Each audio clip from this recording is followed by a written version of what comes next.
What's going on, everybody, and welcome back to Comic Breakdown. With this video, we are beginning our Avengers X-Men Eternals with Eve of Judgment issue number 1, written by Kieran Gillen. Art is Pascal Ferry, colors is Dean White. And today has really been a huge day for Marvel Comics. The Hellfire Gala, Marauders, Immortal X-Men issue number 4. These have hugely impacted everything that is currently going on leading up to Judgment Day. This issue right here, this is laying all of the groundwork for us. With Druig now being Prime Eternal, he is trying to find something to unite all of the Eternals that are under his reign, knowing that he has to do something big, something grand to solidify his role, solidify his reign. Now, make sure that you guys have subscribed to the channel, you've liked this video, and with that being said, let's dive into this breakdown. Alright gang, so as we dive into this issue, we are picking up with the machine giving us narration, the machine that is Earth, saying that lately things have been relatively quiet on all fronts, from mutant kind to the Avengers. What everybody doesn't know is what Druig is planning on doing. Taking us to Olympia, we are picking up with Druig talking to Domo, trying to figure out how they can wipe out these excess deviations known as mutant kind. What Domo gives us is an antimatter bomb, a bomb that they could simply put underneath Krakoa and detonate, taking out the entire island.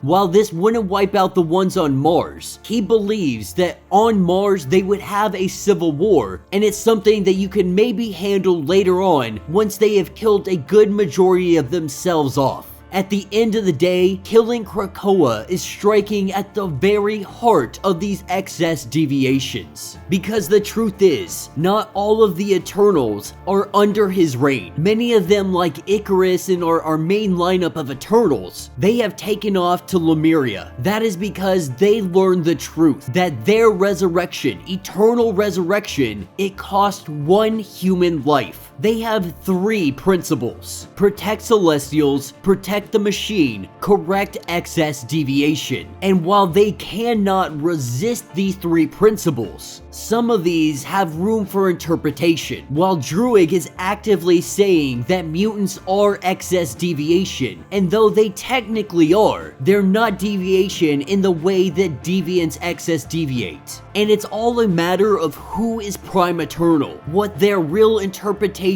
of what excess deviation means. But as A.X.E and the rest of our heroes, they clean up all of the debris from when Thanos and his army of Eternals had attacked them. One of these deviants, they kinda lose it. They attack A.X.E because he's blaming the Eternals.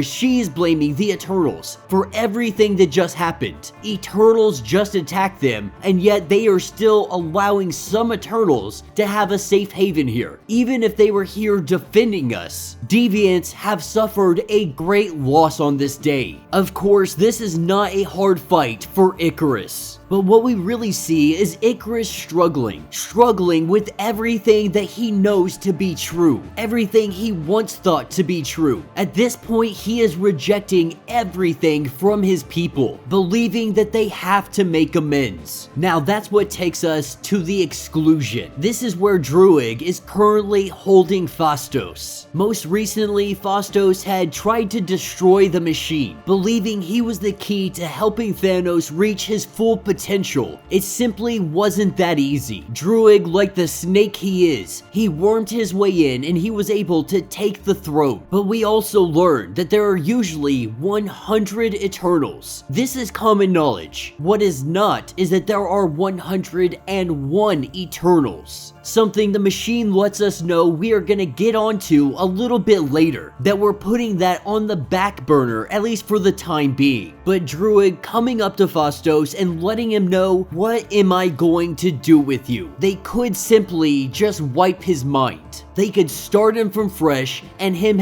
not have any knowledge of anything that has happened. But Makkari and A.X.E, the two of them together, they come here and they want him to do something, to do some work of great spiritual significance. And Druig's game is relatively simple. He could mind wipe him, but his friends are free and they would simply tell him. Druig knows that he needs to be able to mind wipe everybody. Once he is able to get them all in one fell swoop, then he will have them all on his side because they will be none the wiser. That's what takes us over to Celestia. And what they want Phastos to do is to create a new god. And he believes that he's simply not capable of doing such feats, even if they had all the material to do so. We also don't know what kind of god we would be creating, saying that they have no real reason to be creating a new god, that he needs a better reason if he's going to offer his assistance, trying to let them know that this is not the right path,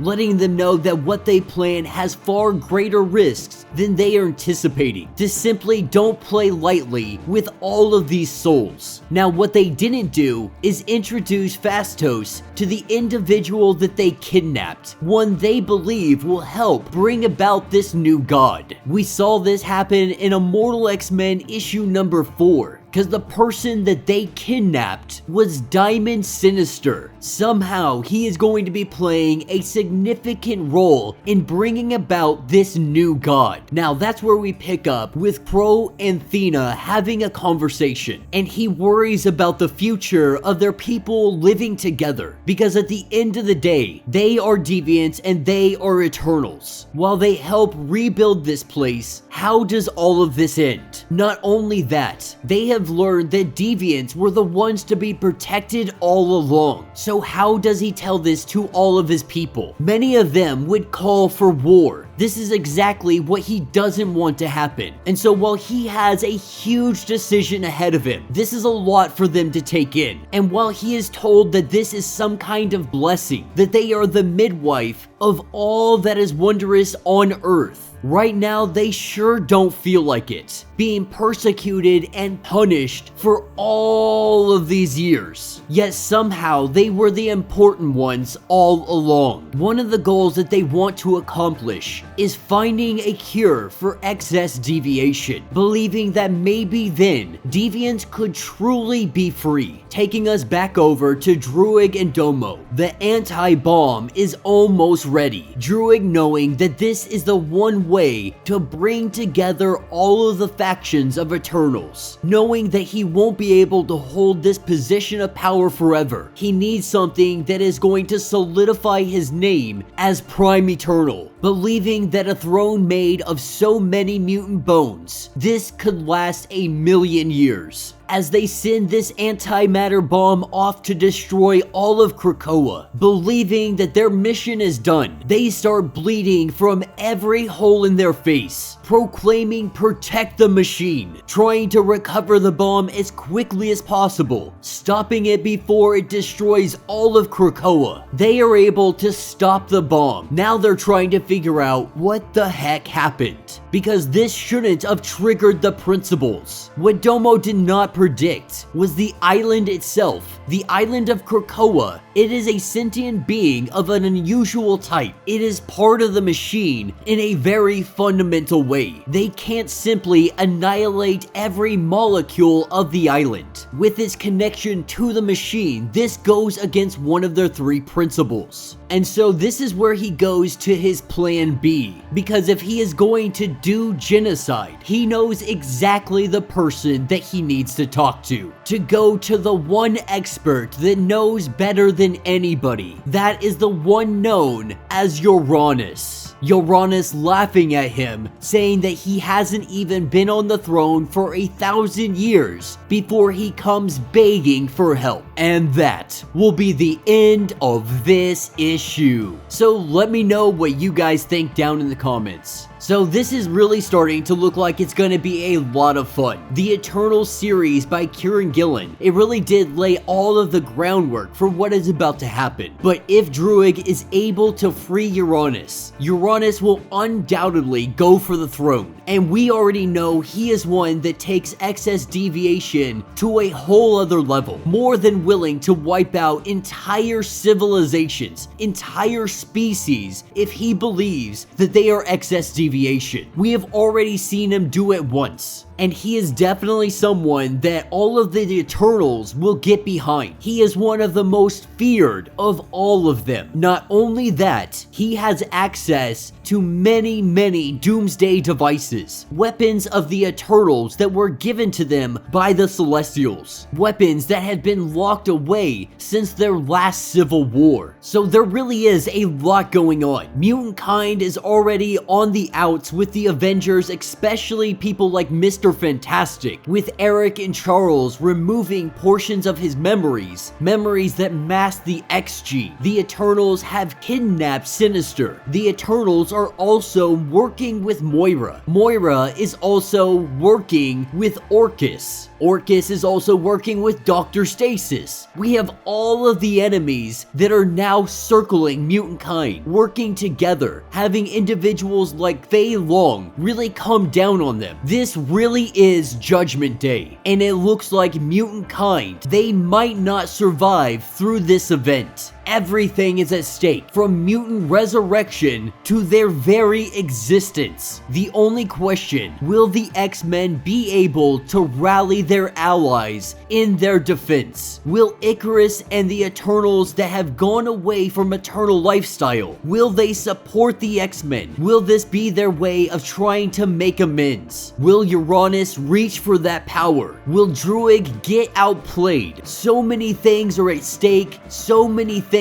are at risk. One thing is for sure, Marvel Comics will never be the same after this event. Let me know your thoughts, let me know your theories. If you would like to get completely caught up on everything going on with the X-Men, with the Eternals, I got you completely covered. Be sure to check out the playlist in my description as well as the top of this video. It'll get you completely caught up on everything going on with those series. If you would like to support the channel, you can always do so by hitting the super thanks button. This button will let you donate directly to the channel, and every little bit helps us out. Now, if you can't do that, do me a favor, hit that sub button, hit that notification bell, make sure that you like this video, and until the next breakdown.